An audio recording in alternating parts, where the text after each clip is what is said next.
askan wi nga xam ni nekk Lac Rose mu ne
maanaam wàllu banditisme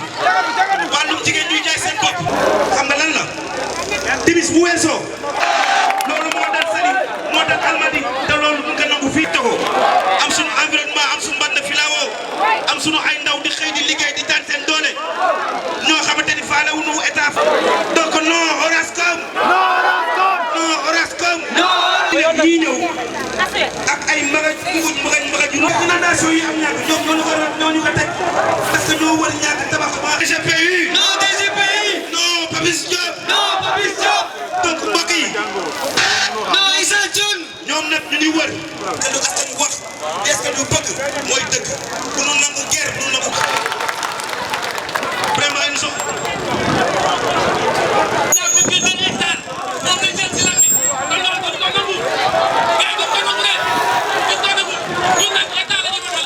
loxo yi ci kaw moom day protéger li mu sàcce. di sant yàlla julli ci yonent bi di nuyu ñu fi daje ñëpp di kontaan ci ñoom man de xam nga lu ma fi indi samay doom ñoo bañ ma bañ mag laa du ma ànd du ma nekk ci dëkk doon fi mag lool samay doom góor ak jigéen bañ dara man ma ñëw di ko bëgg kooku ma dee sax moo ma ko gën a loolu doo nga moo ma fi leneen andiwu ma fi samay doom li ñu bañ naak li ñu bëgg naak ndax ñoom rek laa am bu ñu ne woon na tey nangu nañu mën a nangu na waaye dañoo bañ damay bañ ba keroog sus ko aw bu damay bañ man nag li may wax nii répétition la maa ngi koy wax ci kaddu chef du village Gaynde Ndiaye maa wax ci kaddu ma ne Alaaji Mamadou Ndiaye chef du village nee na d'accord ci projet bi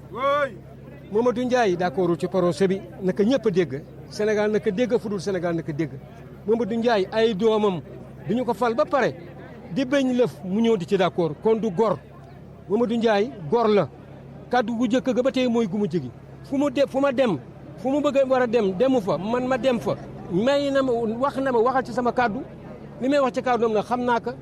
29 hectares yi maire ku gis mu sa gis ab maire bu dëkk ci dëkk ñëw na dëkk bii damay doon maire bi rek dinaa fa am 29 hectares loolu amul fenn ci àdduna ba Sénégal amee di Sénégal ba tey amul maa yilif commune bi maay nangu suufi gars yi di ko jëriñoo ñoom ñu toog loolu amul fenn ci àdduna kon nag man li may wax maa ngi gërëm xale yi yëpp jiital ci Amath Wade bii muy suñu responsable politique Amath Wade nit ku baax la nit ku dëggu la ak président foyer kii nu mu tuddati Alassane Wade ak ñoom Sakho ñi ko encadré ak ñoom gaynde gune yëpp daal bu ku lim da ngay juum di ci jiit di wax ci turu waa ji Ibrahima Mbaye ak la aar Lac Rose da cee sonn lool ñëw na penc ma ba tàyyi yéen mag ñi dimbali leen ma ci aar Lac Rose Ibrahima Mbaye na nga xam ne am na ñoo xam ne ñu ngi gëmloo seen bopp loo xam ne loolu amul Orascom daal bu liggéeyee bu day génne suuf si di leen ko jox ba ay benn ñu di ko jëriñoo ñu des toog nax nañu seen bopp ñàgg dundewul noonu léegi de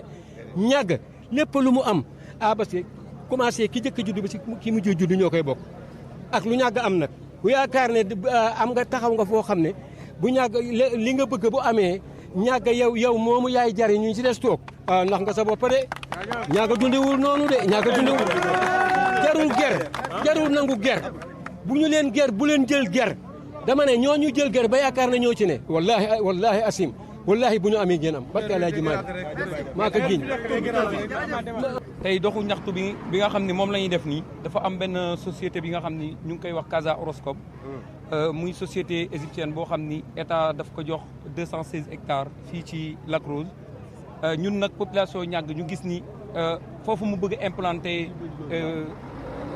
implanter projet bi baaxul si Lac Rose baaxul si population bu ñàgg parce que projet boobu bu ko taxawalee tey jii dina rey Lac Rose dina rey économie bi dina ko rey dina yàq environnement bi te tey sunu zone bi amul entreprise amul dara benn entreprise doon am mooy la Lac Rose tey da ngay gis ni képp koo xam ne sa jàng sax yàqu na wala tey jii yaa ngi doon liggéey si maçonnerie wala laneen lu mu mën a doon su doxul sax da ngay dem Lac Rose nga liggéey foofu noonu di si tedd tey mënunoo nag d'accord ñu toog tey rek ñu wax ni am na société bi nga xam ne mu ngi ñëw fii pour lan defar ay logement 18000 logements yoo xamante ni dafay ñëw plus de 20000 habitants ñoo xamante ni dañ leen di andi fii si commune bi ñu wax ni benn kii bu nekk logement bu ne mën na jar 12 millions ba 30 à 100 millions loolu ñun mënuñu ko te duñ ko bëgguñu ko tey bëgguñu ko ëllëg li ñu bëgg daal mooy état bi ñu ngi koy ñaan mu reveniraat ci décision bi mu xoolaat que ñëw même tey jii bu fekkoon dañuy def foofu lu mel ni ay hôtel parce que méngoo na ak tourisme mën na créer emploi kenn du ko bañ kenn du ko dàq mais vraiment lii daal ñu ngi koy ñaawlu di ñaan état bi rek mu dimbali ñu si may Habitants à Niack. Aujourd'hui, c'est la jeunesse de ce village qui s'est réunie. Cette jeunesse parle d'une seule voix. Le projet Orascom est un projet qui va détruire notre environnement. Détruire la bande de filao que nous avons plantée, nous les habitants de Niack. Plus de 40 000 pieds de filao ont été plantés par les populations entre 2005 et 2006. Le projet va le détruire. Le projet va détruire les dunes. Le projet va empêcher l'infiltration de l'eau vers le lac, entraînant inéluctablement le dessèchement du lac Rose. Donc la disparition de ce lac Rose, avec comme corollaire l'arrêt de l'exploitation du sel et effectivement une zone aride où aucune activité économique n'est envisageable. Ce projet répond à un seul objectif, des intérêts économiques d'une multinationale étrangère. Ces intérêts économiques, c'est quoi? Construire 18 000 logements, le plus petit qui est un F1, une chambre, à F5, 5 chambres, coûtant de 12 millions à 70 millions. Ça, une fois installé, ce sera une ville où il y a 140 000 personnes qui feront également plus de 4 fois la population de Niack. Donc ce village, cette ville va engloutir notre village. Nous serons, nous tous, qu'on le veuille ou pas, l'agglomération de la ville qu'ils veulent créer. En détruisant quoi? Le lac Rose, l'environnement, l'accès à la mer et détruire le lac Rose et assécher la population, l'économie de ce village. C'est pour cela qu'on ne peut pas accepter ce projet. Ce projet est inacceptable pour la communauté.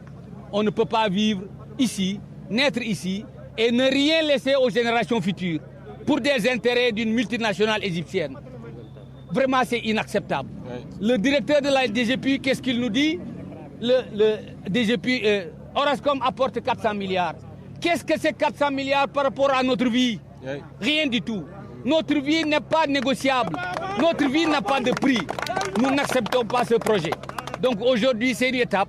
Nous allons encore travailler pour faire comprendre au président de la République, son Excellence Bassirou Diomaye Diakhar Faye et son Premier ministre Ousmane Sonko, ce projet-là n'est pas bon pour le lac Rose. C'est contraire aux ambitions du lac Rose qui était de faire de ce lac Rose un pôle touristique. Ce que bien sûr l'ancien président, bien qu'il a été vomi par la population, disait toujours que le lac Rose n'est pas une réplique de Diamniadio. Le lac Rose n'est pas une réplique de Diamniadio. On ne va pas faire la même chose que Diamniadio. Aujourd'hui, c'est la même chose que les gens veulent faire à lac Rose. Donc, prendre des chambres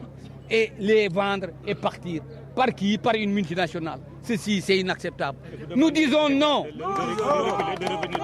Nous disons non. Nous demandons à l'État du Sénégal de revenir en arrière sur ce projet, de discuter avec les populations, de trouver les solutions. Nous, on a des solutions. Les solutions sont claires. Nous avons discuté avec le responsable des eaux et forêts. Nous avons proposé même un classement du lac Rose. Un classement du lac Rose avec un décret présidentiel où on va définir le contenu de ce qu'on peut faire sur le lac Rose. C'est ça que nous demandons. Pas des terrains à vendre, pas des logements à vendre. Je vous remercie. léegi ñu organisé woon tey benn marche pacifique pour vraiment dénoncer li nga xam ne moom mooy yàqu-yàqu yu am Lac Rose yëpp mais bi si gën a doy waar bi nga xam ne tey bii moom moo si ëpp doole mooy projet Orascom bi nga xam ni tey jii 216 hectares yoo xamante ni moo nar a yàq environnement wu Lac Rose et son écosystème te loolu nag dafa nekk loo xamante ni dafa am ay ñetti fànn yoo xamante ni mën nañ ko si jàpp si ay yàqu-yàqu la benn bi mën nañ ko jël si wàllu environnement parce que tey Lac Rose bu ñu ko xoolee dinañ xam ni dune de sable yi ak bande de filao bi moom moo nekk charme bi tey bu fekkee ni projet bi ñëw na foofu ñu dindi foofu bande de filao bi ak dune de sable yi loolu day yàq complètement Lac Rose mais beneen bi mooy tey li nga xam ne moom mooy fi Sénégal toll ñuy xeex érosion côtière l'avancement de la mer di def ay séminaire partout di ñaax xale yi si njëmbatum garab donc tey ñu am projet boo xamante ni dafa fas yéene déj ay garab pour mën a tey tabax ay bâtiment yoo xamante ni ay immeuble lay doon lu jotawul ak dara li nga xam ne moom mooy sunu environnement waxtaan nam tamit li nga xam ne moom mooy Lac Rose ni ko état gisee woon muy vision en tout cas boo xamante amoon nañ ko ba d'accord sa population yi mooy faire Lac Rose une pôle touristique nag buñ ko waxee dëkkuwaaye dafay méngoo ak li nga xam ne moom mooy la fa nekk ci wàllu anam bi ci wàllu alam beeg filao yeeg économie ba fay daw muy tourisme bi parce que des milliers de personnes ñooy xëy di daan seen doole foofu te loolu lépp nag bu fekkee ni tey état jëlu si considération cela veut dire que amul vision sur la Lac Rose parce que gis nañ 2022 li xewoon Lac Rose mooy inondation yi ñëw ñu sotti ndox mi Lac Rose gis nañ tamit li nga xam ne moom mooy problème foncier am na ñu ne aller au Lac Rose donc ñun état depuis Senghor ba tey jii Bassirou Diomaye Diakhar Faye gis nu benn état bu am vision sur le Lac Rose xanaa rek lu dul jéem a résoudre les problèmes de l' état loolu la mën a jàpp li nga xam ne tamit mosu doy waar mooy tey DGPU bi nga xam ne am na fi 7000 hectares nga xam ne tey l' état du Sénégal moom moo wax daa DGPU mu piloter en tout cas les projets pôle urbain du Lac Rose et du Diamniadio mais DGPU boobu avec la collaboration de la mairie ñëw fexe ba jox multinationale boobu 216 hectares à côté de ça notre maire qui est le maire de la commune de Ndiaga Tivaouane Peulh bénéficie de 29 hectares yoo xamante ne tey jii tamit moom il est en phase d' exploitation donc loolu lépp nekk ay njiix ak njàq si population boo xamante ni ñu ngi yor seen activité créer seen entreprise bopp créer seen activité bopp ñu nar leen ko nasaxal nar leen ko yàqal pour des multinationalistes te loolu Orascom waxtaan nañ seen ñoom bind nañ ministre de l' environnement bind nañ ministre du tourisme le premier ministre son président de la République lan moo si des bëgg nu mettre en face ay confrontation avec la gendarmerie avec waa Orascom te loolu ñaanuñu ko yàlla dañoo bëgg état nekk un état de droit parce que dañoo amoon espoir on avait espoir sur ce nouveau régime parce que régime bi il nous avait beaucoup parlé de la protection du littoral te loolu dafa bokkoon li tax ñu fal leen mooy protection de la littoral te loolu ñëpp a ko bokk donc gis nañ tey jii ni fi Ousmane Sonko daan taxawee duñu ko wax loolu nag tey bu ñu naree souffrir loo xamante ni moo ëpp doole foofu li ñu daan souffrir si taawu Macky Sall dama naan boobaa l' état dafa nekk kuy échec sur les problématiques du Lac Rose te loolu nag moo tax tey population bi def acte 1 parce que bii suñu premier acte la acte bi mooy première façon de sensibiliser mobiliser dénoncer leneen li si topp nag ñu ngi koy xalaat ban point la ñuy def pour mën a wax carrément état bi lii duñu ko bàyyi tey duñu ko bàyyi ëllëg jusqu'à notre dernière goutte de sang li ñuy sàkku si moom mooy état ñëpp la fi nekkal bu fekkee projet bi ampleur bi mu wax ak ni mu mel tey jii doon na baax tey waxuma la sax premier mais président de la république si boppam ñëw wàcc sur le terrain bi ñëw wax ak population bi li nga xam ne tey jii mooy projet bi wax ak waa askanu Lac Rose sensibiliser leen parce que Lac Rose quand même mais tey jii Diamniadio on a beau parler du pôle urbain du Diamniadio tey jii lancé woon nañ les pôles urbains du Lac Rose et du Diamniadio est ce que ñoom waxtaan nañ sax sa waxu Lac Rose ils ont même pas pipé un mot sur le pôle du Lac Rose alors cela veut dire que le président de la République man li ma jàpp moom yëgul wala comprendre le projet bi nga xam ne moo am na Orascom di def lii parce que lii bu fekkoon jóg na que ñu ne ay 400 milliards lañ fiy def vraiment dina def toute la médiation avec la population pa ñu toog di waxtaan di xool yan anam lan ciy sotti le projet bi wala yan anam la ñuy xool ba délocaliser projet bi ailleurs mais pourquoi pas duñ ko yóbbu à Diamniadio ñun on veut un projet touristique on veut des aménagements touristiques parce que c'est une zone assez fragile zone boo xamante ni nekkul loo xamante ni mën na fa construire n'importe quoi donc c'est pour ça vraiment ñu bëgg wax président de la République son premier ministre monsieur Ousmane Sonko la population de Lac Rose la population de la commune de Ndiaga Tivaouane Peulh dañu am ay grandes inquiétudes sur l'avenir du Lac Rose ñun suñu grande inquiétude c'est ça merci beaucoup. Bon, nous sommes venus ici juste pour participer à cette manifestation, à cette marche pacifique. C'est juste pour montrer notre mécontentement et notre désaccord avec ce projet. Ce projet est destructeur dans la mesure où Lac Rose, un écosystème très sensible, on nous amène des bâtiments, des constructions. Je pense que l'État n'a pas mesuré l'impact environnemental que ça peut amener au niveau du Lac Rose. Parce que nous ne pouvons pas comprendre. Parce qu'on ne peut pas comprendre. On vous dit que Lac Rose, c'est unique au monde. Un patrimoine international, pour ne pas dire national. Ça doit être protégé par tout le monde. Ce n'est pas un combat d'une seule personne ou d'une seule localité. Ce combat est un combat national avant d'être international. Nous appelons aux autorités, à son Excellence Bassirou Diomaye Diakhar Faye, à Monsieur le ministre, le Premier ministre Ousmane Sonko, avec qui nous avons cheminé depuis 2018. On a cru à son projet. Nous avons défendu le projet jusqu'à l'accession au pouvoir. Nous voulons que ces autorités prennent leurs responsabilités par rapport à la situation du Lac Rose. Ils ont arrêté à Malika, à Mbour 4, ils ont arrêté des chantiers et des travaux, des projets qui c'était des logements et des immeubles. Nous aussi, on fait partie du Sénégal. Je pense que Lac Rose fait partie du Sénégal et c'est un joyau que le Sénégal a. Avec le maire qui est derrière tout ça, nous savons, c'est pourquoi il est derrière le projet. Parce qu'il veut vraiment accaparer 29 hectares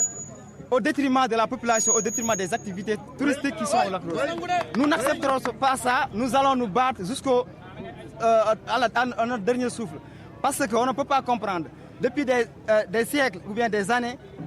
on a planté des filaos, c'était juste pour protéger. Les filaos ne sont pas des décorations ou quelque chose de genre. C'est une ceinture de sécurité pour l'avancée de la mer. Et on a vu ce qui s'est passé à Bargny, récemment à Rufisque et à Guet-Ndar au niveau de Saint-Louis. Donc l'État doit prévoir. Il ne faut pas accepter que des dégâts soient arrivés pour apporter des solutions. Il faut agir à temps avant qu'il ne soit pas trop tard. Parce que, attends, je vais terminer une chose.